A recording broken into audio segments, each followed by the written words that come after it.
Hello అండి, welcome to my channel. నేను మీ సంగీత. ఈరోజు మన రెసిపీ ఏంటంటే మజ్జిగ చారు లేదా మజ్జిగ పులుసు అని కూడా అంటారు. ఈ మజ్జిగ చారుని మంచి రుచిగా ఎలా చేసుకోవాలో చూపిస్తాను, చూడండి. ఆల్మోస్ట్ మజ్జిగ చారు అందరికీ తెలుసు, అందరూ ఒక్కొక్క విధానంగా చేస్తూ ఉంటారు. కానీ ఒక్కసారి నేను చూపించిన విధానంగా ట్రై చేయండి, చాలా అంటే చాలా రుచిగా ఉంటుంది. మజ్జిగ చారు చేసుకోవడం చాలా ఈజీ.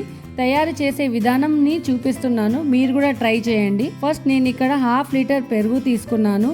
టేస్ట్కి సరిపోయేలాగా సాల్ట్ వేసుకొని ఎక్కడ లంప్స్ లేకుండా మంచి విస్కర్ తోటి బాగా చిలుక్కోవాలి. పెరుగు కొద్దిగా పుల్లగా ఉండేటట్టు చూసుకోండి. పుల్లగా ఉంటే మజ్జిగ చారు అనేది చాలా టేస్టీగా ఉంటుంది. ఇలా చిలుక్కున్న తర్వాత వాటర్ ని యాడ్ చేసుకోండి. మీకు మజ్జిగ చారు చిక్కగా కావాలి అంటే వాటర్ కొద్దిగా తక్కువగా యాడ్ చేయండి, లేదు పల్చగా కావాలి అంటే వాటర్ కొద్దిగా ఎక్కువగా యాడ్ చేసుకోండి. ఆ తర్వాత మంచిగా మిక్స్ చేసి పక్కకు పెట్టుకోండి. ఇలా మిక్సీ జార్ తీసుకొని అందులో 4 పచ్చిమిర్చి తుంచి వేసుకోండి. మీరు ఎంత కారం తింటారు అంత చూసుకొని వేసుకోండి. దీంట్లో ఒక చిన్న అల్లం ముక్కని కట్ చేసుకొని వేసుకోండి. అల్లం వేయడం వలన మజ్జిగ చారు అనేది చాలా రుచిగా ఉంటుంది. లేదు మాకు అల్లం ఇష్టం లేదు అంటే స్కిప్ చేయొచ్చు, కానీ వేసుకోండి, చాలా బాగుంటుంది టేస్ట్. ఈ రెండింటిని మిక్సీలో వేసి గ్రైండ్ చేసుకోండి. నెక్స్ట్ ఈ అల్లం పచ్చిమిర్చి పేస్ట్ ని మజ్జిగలో వేసుకొని మొత్తం బాగా కలిసేలాగా కలుపుకొని పక్కకు పెట్టుకోండి. ఇప్పుడు ఒక గిన్నెలో ఆయిల్ వేసుకొని ఆయిల్ కొద్దిగా వేడైన తర్వాత 1 టీ స్పూన్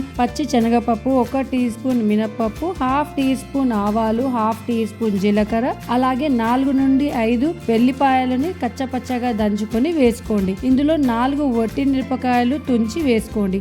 ఈ పోపు గింజలన్నీ లైట్ గా వేయించుకున్న తర్వాత మీకు కావాలి అంటే చిటికెడు మెంతులు వేసుకోండి. మెంతుల ఫ్లేవర్ చాలా బాగుంటుంది. ఇదంతా ఫ్రై అయిన తర్వాత ఒక చిన్న సైజ్ ఆనియన్ ని పొడవులా కట్ చేసుకొని వేసుకోండి. మజ్జిగ చారులోకి ఆనియన్ ఎక్కువగా వేగక్కర్లేదు, వేగనట్టు ఉంటే సరిపోతుంది. ఆనియన్ వేసిన తర్వాత కొద్దిగా కరివేపాకు వేసుకొని కలుపుకోండి. ఆ తర్వాత 1/2 టీ స్పూన్ పసుపు వేసుకొని బాగా కలుపుకున్న తర్వాత స్టవ్ ఆఫ్ చేసుకొని మనం చిలికి పెట్టుకున్న మజ్జిగని వేసుకొని బాగా కలిసేలాగా కలుపుకోవాలి. ఇక్కడ టేస్ట్ చూసుకొని సాల్ట్ తక్కువగా అనిపిస్తే సాల్ట్ యాడ్ చేసుకోండి. మజ్జిగ చారు చాలా ఈజీగా సింపుల్ గా చేసుకోవచ్చు. ఆ తర్వాత సన్నగా తరిగిన కొత్తిమీరను పైకెళ్ళి వేసేసి సర్వ్ చేసుకోండి. ఈ సమ్మర్ లో ప్రతిరోజు మజ్జిగ చారు చేసుకోండి, కడుపు చల్లగా హాయిగా ఉంటుంది. ట్రై చేసి చూడండి, మీకే నచ్చుతుంది. వీడియో నచ్చితే మీ ఫ్రెండ్స్ అండ్ ఫ్యామిలీకి షేర్ చేయండి. ఒక చిన్న టిప్ చెప్తున్నాను, ఫాలో చేయండి. మజ్జిగ చారు చేసుకునేటప్పుడు మజ్జిగ వేసాక స్టవ్ మాత్రం ఆన్ చేయకూడదు. స్టవ్